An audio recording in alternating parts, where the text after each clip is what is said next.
quem conta as informações sobre os novos reforços do Vasco é ele, Flávio Dias, direto dos States. Grande Flávio, conta pra gente. Grande Emerson Rocha, abraço para você, para a galera toda ligada aqui no News. Feliz de vocês estarem cuidando bem do meu filho aí, o meu Aveneus. Emerson, a gente traz inicialmente notícias sobre reforços, contratações, que é um alento para o torcedor do Vasco que anda muito angustiado, né? Muito nervoso em função daquilo que o time vem rendendo. Fernando Diniz tem pedido os jogadores, tem sido atendido pela direção, principalmente pelo Admar Lopes, com a aquiescência do presidente Pedrinho, do financeiro através do Carlos Amodeu, de um trabalho muito bem feito de reestruturação financeira, e o Vasco não está gastando à toa. O Vasco está contratando dentro de um planejamento, dentro de um organograma. Todas as dívidas até fevereiro de 2025 foram colocadas dentro da RJ, o que trazem realmente muito planejamento e calma para o departamento de futebol. Não é que o Admar Lopes saia e vá à rua com uma pastinha fazer negócios. Não é isso. Ele tem um planejamento, ele sabe o orçamento, ele sabe o quanto ele pode gastar, e isso tem trazido muita tranquilidade para o executivo, que, é claro, negocia, puxa dali, puxa para colar, consegue ter, às vezes, alguns clubes mais difíceis por trás, porque o Vasco acaba de vender o Ryan e fica nessa expectativa sempre do clube com quem o Vasco negocia, de estar dizendo, olha, vocês estão com grana, então vamos fazer aí uma melhoria da proposta. Mas aí cabe a experiência do Admar Lopes, do próprio Carlos Amodeu, de negociações. Amodeu, por exemplo, trabalhou no Grêmio com negociações grandes, como o Arthur, quando foi para o Barcelona, Everton Cebolinha e outros jogadores que foram vendidos também por montantes grandes. É bom a gente também sempre esclarecer, Emerson, que todas essas contratações do Vasco, nada é à vista. Aliás, ninguém paga nada à vista no futebol, né? No futebol todo mundo parcela. A gente tem aí o exemplo do Flamengo, que comprou o Paquetá por mais de 40 milhões de euros e vai parcelar sem nenhum medo em 3 anos. O Vasco faz o mesmo. E um exemplo claro é do novo reforço do Vasco, Cláudio Spinelli, como nós informamos no dia 22 de janeiro, do oferecimento, do início da negociação. Muita gente até não acreditou, a gente não sabe por quê, porque a gente sempre traz a informação muito bem apurada. Pois bem, hoje nós tivemos a confirmação e nós demos nas nossas redes sociais a contratação do atacante de 28 anos. O Vasco está pagando 2 milhões e 400 mil dólares. Havia uma proposta do Brasil e a gente descobriu o clube, Emerson. O Remo, o clube do Remo, fez uma proposta por Cláudio Spinelli, mas o Independente Del Valle fechou o negócio com o Vasco, deu o ok, deu de acordo. Hoje à tarde o Vasco recebeu o retorno oficial da proposta e o Cláudio Spinelli, que está treinando, está até fazendo amistosos ou vinha fazendo com o Independente Del Valle, já tinha tudo acertado com o Vasco por um contrato de 3 anos e deve chegar ainda essa semana para assinar seu compromisso e também fazer exames médicos e ser liberado. Essa negociação deveu-se muito ao Admar Lopes, da paciência, da resiliência, do papo com o jogador, que ajudou demais, mas teve que passar, é claro, pelo crivo da direção, que desde o ano passado queria muito a contratação desse jogador.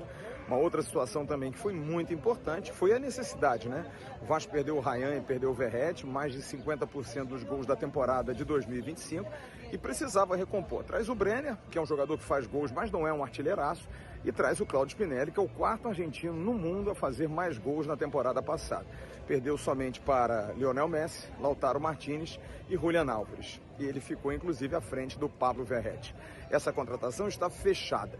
Sobre Cuiabano, também praticamente tudo resolvido. A proposta feita pelo Vasco inicialmente não tinha sido aceita. O Nottingham Forest, informação que nós demos aqui, confirmadíssima, esperou até o dia de ontem o fechamento da janela para poder fazer negócio com o lateral esquerdo cuiabano. A situação era a seguinte: o Cuiabano é do Nottingham Forest, clube do Marinakis, do grego Marinakis, Evangelos Marinakis, e deu a ele uma opção de ir para o Rio Ave, porque ele não vinha sendo aproveitado pelo clube inglês.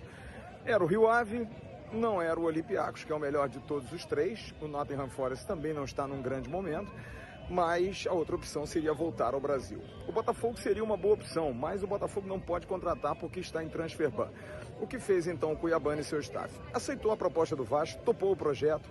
O papo foi muito bom também com o Admar Lopes e com o técnico Fernando Diniz e com o presidente Pedrinho. Essa é uma característica muito comum ao Vasco, de todos participarem das negociações, e isso realmente ajuda demais. Então, nesse caso, o Cuiabano também está fechando e está vindo para São Januário. 2 jogadores que devem chegar, se não ainda essa semana, no início da próxima semana, para assinarem compromissos com o Vasco. O Cuiabano está vindo por empréstimo com opção de compra para o clube brasileiro. Mais reforços? Sim, o Vasco está no mercado, mas já fez aí bons investimentos, boas contratações, mas ainda corre atrás de um camisa 8. O alvo era o Douglas Luiz, mas a coisa não aconteceu, não andou. O Douglas Luiz não virá mais, acabou voltando para o Aston Villa. Sobre Sebastião Sousa, jogador do Racing, eu entrei em contato com Diego Milito, presidente do Racing, e também com Sebastião Sarra, que é o diretor esportivo. Nenhum dos dois deu qualquer tipo de informação a respeito desse caso. O empresário Hernan Baumann, que é empresário do Sousa, não quis confirmar nenhum contato, não quis entrar em maiores detalhes, mas é uma especulação muito forte. Mas a informação que a gente tem nesse momento é de que não tem nada. Realmente, oficialmente, a gente não consegue falar, dissertar sobre esse tema, porque não houve nenhum complemento, nenhuma informação fundamentada para a gente trazer aqui. Através da Roberta, ela é produtora do canal Eu Acredito Galo. Você que já deve ter procurado qualquer informação do Atlético Mineiro, é um canal muito grande lá em BH, falando sobre o Atlético Mineiro. Tem muita gente boa trabalhando nesse canal. Eu até tenho um parceiro que é o cara que é gente boa demais, o Henry, que é praticamente o rosto, é como se fosse o Flávio Dias do canal Eu Acredito. É muito bom o Henry, parceiro pra caramba. E a Roberta, que é a produtora, sempre está em contato comigo quando tem alguma coisa, informação aqui no Rio de Atlético Mineiro. Ela perguntou se havia alguma informação sobre alguma possibilidade do Vasco estar negociando com esse jogador. É um volante, 26 anos, revelado pelo São Paulo, está no Atlético Mineiro, tem contrato até o final de 2026, ou seja, tem contrato até o final desse ano. E ela veio me perguntar sobre essa informação. Perguntei, tá, mas sai alguma coisa em Belo Horizonte? Tem alguma coisa quente nisso? Ela falou, não, ele tem contrato, o Atlético até no final do ano passado queria até estender o contrato dele até 2028, mas me bateram aqui que o Vasco chegou a tentar e mostrar interesse nesse atleta. O que a gente fez aqui no canal? A gente entrou em contato com o Paulo Brax, que é o executivo de futebol do Atlético Mineiro. Trabalhou no Vasco e hoje trabalha no Atlético Mineiro. Segundo o Paulo Brax, a informação que a gente tem aqui, segundo o Paulo Brax, que é o executivo de futebol do Atlético Mineiro, é claro que, por exemplo, tem o Vitor lá, que é diretor técnico e também pode fazer alguma negociação. Mas o Paulo Brax é o cabeça, é o cara que é o Admar Lopes deles lá no Atlético Mineiro. E o Admar Lopes, ó. E o Paulo Brax nos deu a seguinte informação. Eu estou até lendo aqui por um botou assim, fala não, aí botou não e sem chance, 0, segundo o Paulo Brax, sobre a possibilidade do Vasco contratar o Igor Gomes. Ele até estendeu dizendo o seguinte, que o Vasco, há um mês, ele teve em contato com o pessoal do Vasco, do futebol do Vasco, o Paulo Brax, e que houve algumas sondagens sobre alguns jogadores do Atlético Mineiro, mas isso há um mês, e não teve mais nenhum tipo de conversa sobre nenhum outro jogador do Atlético Mineiro para o Vasco.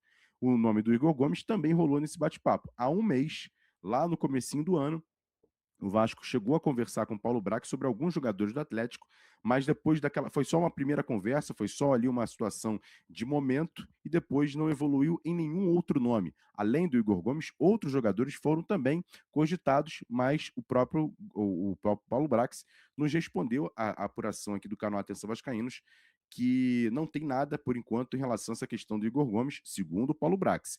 Não e sem chance. 0. Ele que colocou essa informação para a gente aqui na apuração do canal Atenção Vascaínos sobre a questão do volante Igor Gomes.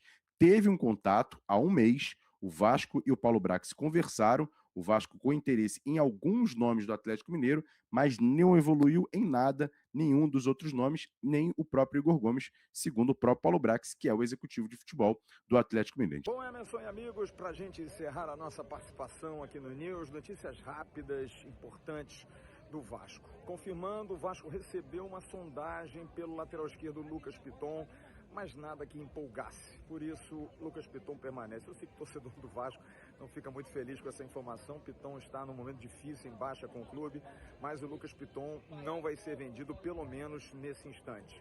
Muita gente suspeitando de uma possível venda do Paulo Henrique porque não tem jogado. Não, o problema realmente é físico. Paulo Henrique está se recuperando de uma questão física e não há nenhum tipo de proposta. Falei com o empresário do jogador aqui nos Estados Unidos, bati um papo com ele e ele me disse que não tem nada ainda para o Paulo Henrique. Se tiver alguma coisa, é mais para a janela do meio do ano. Outra situação que é importante que a gente diga aqui, sobre potencial construtivo. O Pedro Duarte mudou de partido, que é o vereador que está diretamente ligado nessa questão dentro da comissão de apuração do potencial construtivo de São Januário. E o Pedro Duarte mudou de partido e foi para o partido do prefeito Eduardo Paes. Vai, inclusive, tomar posse na próxima quinta-feira no evento, até que fomos convidados.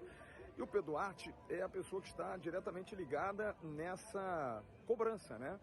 Mas agora, ao lado do prefeito, a cobrança vai ser ainda maior para resolver o caso da Sod Capital, que continua emperrado no assunto envolvendo a venda do terreno do Clube Marapendi.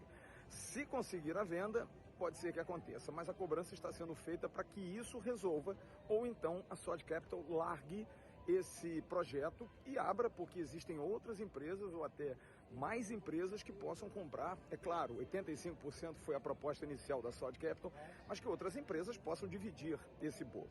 Porque o Vasco insiste com a Sod Capital, é isso que está sendo cobrado pelo prefeito Eduardo Paes, vai ser cobrado a partir de agora, e também pelo vereador Pedro Duarte, que está indo para o partido do prefeito Eduardo Paes. São outras situações que a gente vai ter que esperar um pouquinho para a gente saber se vai andar ou não andar, porque precisa andar. Era uma promessa de campanha do presidente Pedrinho, entregar o estádio ainda esse ano com uma primeira obra, uma pedra fundamental, e até agora a coisa continua muito emperrada. Tá bom, Emerson? A gente volta amanhã, antes do jogo, na quarta-feira, para trazer mais informações do Vasco, às vésperas de um jogo importante contra a Chapecoense, a segunda rodada do Campeonato Brasileiro. Grande abraço, a gente se vê. Tchau, turma. Então, rapaziada, essas aí foram as informações do Flávio Dias, né? Trouxe as atualizações a respeito das contratações aí do Cuiabano e também do Spinelli, né? O Spinelli já está viajando para o Rio de Janeiro, o Cuiabano também vai chegar nos próximos dias. Falou a respeito do Piton, né? Teve aí uma oferta, o próprio Emerson Rocha desmentiu uma informação que veio lá do NT Vascaíno, que o Vasco estaria interessado no Igor Gomes. Não é que ele desmentiu, né? Houve a sondagem, mas não tem nada em concreto. E também falou a respeito da situação do PH, que pode ou não, né, ir para o Palmeiras, não se estão aí desconfiando que ele não está jogando por causa dessa possível transação aí com o time paulista. Ainda falou sobre o potencial construtivo, né, a reforma de São Januário, que está emperrada. Espero que o Pedro Duarte possa destravar essa situação aí, porque está ficando chato e vai ficar feio para o Pedrinho se não conseguir pelo menos tocar o começo da obra nesse primeiro mandato. Deixe aqui seu comentário a respeito do que você achou das informações do Flávio Dias nesta terça-feira.